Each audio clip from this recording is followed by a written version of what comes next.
ሮዛ የዲኤንኤ ወረቀት ይዛ ስትመጣ ለባንቴሮ ስልክ እያወራች ነበረ። በአጋጣሚ የባንቴሮ ወንድም ማለትም የልጇ አባት የሆነው እየጠበቃት ነበረና አጋጣሚ መንገድ ላይ ሲያያት ይይዛታል። እሷም ስልኩን አውርታ ጨርሳ ስልኳን ዘግታ ስለነበረ ሮዛ ሲላት አቤት ብላ ዞር ስትል ያልጠበቀችው ነገር ይገጥማታል። እንዲህ ይገጥመኛል ብላ አላሰበችውም።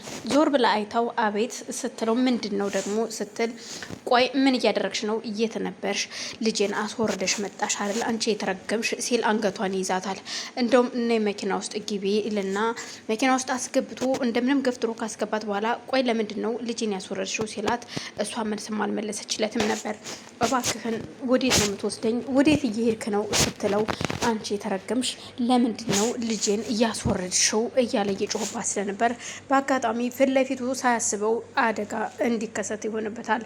ምክንያቱም ሰዎች እያለፉ ስለነበር ከሷም እየጮኸችበት እሱም እየጮኸ ስለነበረ ፍሬኑ ለቆ አደጋ ይደርስባታል። ሮዛ ልጇ ይወርዳል። እሷም አደጋ በከባዱ ይደርስባታል። ምክንያቱም አደጋው የደረሰው በሆዷ ስለነበረ ጥንሱን ለማትረፍ እንደማይችል ዶክተሩ ይነግራቸዋል። ለባንቴሮ ባንቴሮ ቤት ከይኋን ጋር ቁጭ ብለው ተጨንቀው ነበረ።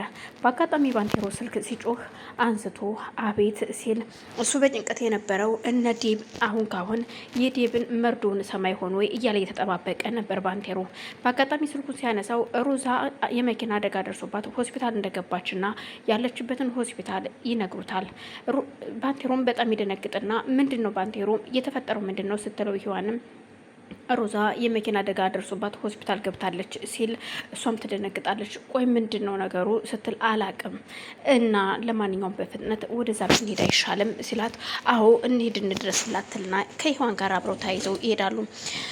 ሮዛ በአጋጣሚ ረሱን ስታ ስለነበረ ግዴታ ደም ስለሚያስፈልጋት የባንቴሮ ደም ተመሳሳይ ስለነበር ባንቴሮ ደም ይሰጣታል።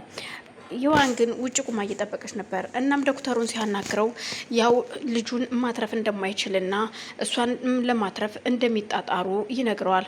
ባንቴሮም እጅግ በጣም አዝኖ እሺ ይልና ደሙን ሰጥቶ ወደ ውጭ ወጣና ከይዋን ጋር እያወሩ እያለ በቃ አንተ ትንሽ ሂድና አረፍ በል እኔ እዚሁ በቅርቡ ሮዛን እከታተላታለሁ ስትለው ችግር የለውም ግን እኔ የምልሽ አሁን ልጁ እንደው አለመትረፉ ዴብን ሊጎዳው ይችላል። እሷ ብዙ ነገር እያስፋፋች ነበረ፣ ብዙ እቅድ ነበራት ስትለው ሲላት እኮ ምንድን ነው አሁን እኛ እሱ ሳይሆን የሚያሳስበን የዴብ በህይወት መኖርና ለመኖር ነው። ምክንያቱም እሷ የዴብ ልጅ ነው ብላ ውርስ ለመውረስ ዲኤንኤ ያስመርምራ ነበርና ልጁ የዴብ ነው ብላኛለች። ግን እሱን ውሸት ይሁን እውነት ፈጣሪ ነው የሚያውቀው ይላታል። ለማንኛውም ልጁ ግን ቢኖርና ዴቭ ቢያይ ደስ ይለኛል፣ ግን ደግሞ እግዚአብሔር ካልፈቀደው ምን ማድረግ ይቻላል ስትል ዋናው እሷ እስኪ ትትረፍ። ለማንኛውም እስኪ እስከምትነቃ ድረስ ዶክተሮች እየተከታተሏት ነው እና ታዲያ ምን ይሻላል አንቺ ለምን ወደ ቤት አትሄጂም ሲላት አይ አንተ ነህ ወደ ቤት መሄድ ያለብህ እረፍት አድርግ። አዎ ራሴንም አሞኛል በቃ እሺ ደውይልኝ ችግር ካለ እኔም እደውልልሻለሁ ይላታል። እሱ ወደ ቤት እንደሄደ ከደቂቃዎች በኋላ የሂዋን ስልክ ይጮሃል። የሂዋን ስልክ የጮኸው ሽማግሌው ማለትም ሉሊትን የሚፈልገው ሽባ ነበር የደወለላትና እዩልሽ አንድ ነገር ልንገርሽ፣ ሙሽራሽን የምትፈልጊው ከሆነ በአንድ ነገር እንስማማ ይላታል። እኮ በምንድን ነው የምንስማማ አንተ የተረገምክ ውሻ ስትለው እዩልሽ ልንገርሽማ ባልሽኝ ሀሳብ ተስማምቻለሁኝ፣ ግን ባልሽኝ ሀሳብ የተስማማሁት ደግሞ ምንም ነገር ለሰው ሳትናገሪ ከማንም ጋር ሳታወሪ ስልክሽንም ዘግተሽ ኦፍ አድርገሽ ማንም እንዳይደውልልሽ ጥሪ እንዳይቀበል አድርገሽ ስልክሽን አጥፊ፣ እናም ሰው ሳታስከትይ ያልኩሽ ቦታ ድረስ ትመጫለሽ፣ ከዛ እኔና አንቺ እንነጋገራለን ይላታል። ምንም ችግር የለውም አንተ የተረገምክ እመጣለሁ ስልኬን እዘጋዋለሁ ትለዋለች። በዛን መሀል ዴብና ሉሊት እቤት ገብተው ቁጭ እንዳሉ ቆይ ማንም የለም እንዴ? ግን እንዴት ነው ነገሩ? ሰው የለም እንዴ? ሰው የለም ምንድን ነው ነገሩ? ስልካችንን ጊዜ እኮ ሞክረውት ይሆናል ባትሪ ስለዘጋ ነው እንጂ። አዎ ባትሪ ዘግቶ እኮ እዛ እንኳን አንዱን ገበሬ እኮ ደውለን ጠይቀን መደወል እንችል ነበር። ግን እንዴት ነው ታውቂያለሽ? ይሄ የተረገመ ሰውዬ እዛ ጋር ገበሬዎቹን እኛ ስልክ ብንደውል እንደሚነግሩት እርግጠኛ ነበርኩኝና ለዛ ነው ዝም ያልኳቸው ያልደወልኩላቸው። አይገርምም? በቃ አሁን ስልካችን ቻርጅ እናድርገውና እንደውልላችኋለን እስከዛ ካልመጡ ማለቴ ነው ይላታል። በቃ ወንድሜ አንተ ግባና ረፍት አድርግ፣ አምጣው ስልክንም እኔ ቻርጅ ላድርገው ትልና የዲብን ስልክ ሉሊት ቻርጅ ታደርግላታለች። እሱም ገብቶ አረፍ እንዳለ ከደቂቃዎች በኋላ የእሷ ስልክ ትንሽ ቻርጅ እንዳደረግላት ከፍታ ለእናቷ ትደውልላታለች። ልጄ ገባችሁ? አስጨነቃችሁኝ።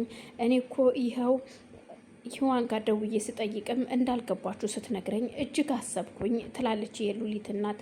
ሰላም ሰላም፣ ውድና የተከበራችሁ የመቅዲ ቤተሰቦች እንዴት ናችሁ? ሰላም ናችሁ ወይ? በያላችሁ በሰላማችሁ ብዛልኝ። ይህን ቪዲዮ የምትከታተሉ ላይክ፣ ሼር፣ ሰብስክራይብ እያደረጋችሁ እንድታበራችሁ ስል በአክብሮት ጠይቃለሁ። ሀሳብ አስተያየታችሁንም በኮሜንት አስቀምጡልኝ። ቤተሰብ የሆናችሁም ላይክ ሼር አድርጉኝ። እናም ሉሊት ግራ ተጋብታ እያወራች እያለ እማዬ፣ አዎ በጣም ከባድ ነበረ። የዛ የተረገመ ሰውዬ ሰዎች ስለነበሩ እኮ በእግራችን ብዙ መንገድ ተጉዘን በተዘዋውረን በገጠራማው ቦታ ነው የመጣ ነው። እናም መኪናችን ራሱ ይዘናት አልመጣንም። በጭነት መኪና ነው በአጋጣሚ አግኝተን የመጣ ነው ወደ ከተማ ትላታለች። እኮ የፈራሁት ነገር እኔማ እኮ ስደውል ሂዋን ነገረችኝና ይኸው ተጨንቄ ስንቱን አወጣሁት አወረድኩት ትላታለች። በዛን መሀል ተጨንቃ ሉሊትም እያለ ዴቭ ከመኝታ ቤት ወጥቶ ወደ ሳሎን ሲመጣ ምን ሆነሽ ነው? አይገርምም እማዬ ለሂዋን ደውላላት እኮ ሂዋን እንዳልመጣን ነግራታለች። በቃ አሁን እነሱ ፍለጋ ላይ ናቸው ማለት ነው እኛን። ስለዚህ መደወል አለብን ይልና ስልኩን አንስቶ ሲደውል የሂዋን ስልክ ዝግ ነው። እንዴ የሂዋን ስልክ እኮ ዝግ ነው ሉሊት ሲል ግን ከማዬ ጋር አውርተዋል። ምናልባት እንግዲህ ወይ ባትሪ ዘግቶባት ይሆናል። አይመስለኝም። ይሄ የተረገመ ሰው ጊዜ እስካለ ድረስ ሰላም አይኖረንም እኮኛ ይልና ቆይ ለባንቴሮ ስልክ ልደውል ብሎ ለባንቴሮ ይደውልለታል። ባንቴሮ ጋር ሲደውል ባንቴሮ ስልኩ እየጠራ ሲያዩ የዴብ ስልክ መሆኑን ሲያቅ ራሱን ማመን ያቅተዋል። እውነት ዴብ ነው የምጠብቀው ስልክ እኮ ነው ሲል አንስቶ እውነት ይሄ የምሰማው ድምጽ ዴብ ነው ሲል አዎ ዴብ ነኝ። የት ነህ? ሂዋንስ የት ነው ያለችው? ሮዛና ሂዋንስ ሲል ሂዋን አለች። አሁን በአጋጣሚ ራሴን አመመኝ ብላ መድኃኒት ለመግዛት ወደ ፋርማሲ ሄዳ ነው እና ስልኳ ለምን ተዘጋ? ምናልባት ከሰው ጋር ትሆናለች ይለዋል። እሺ አሁን የት ነው ያለኸው?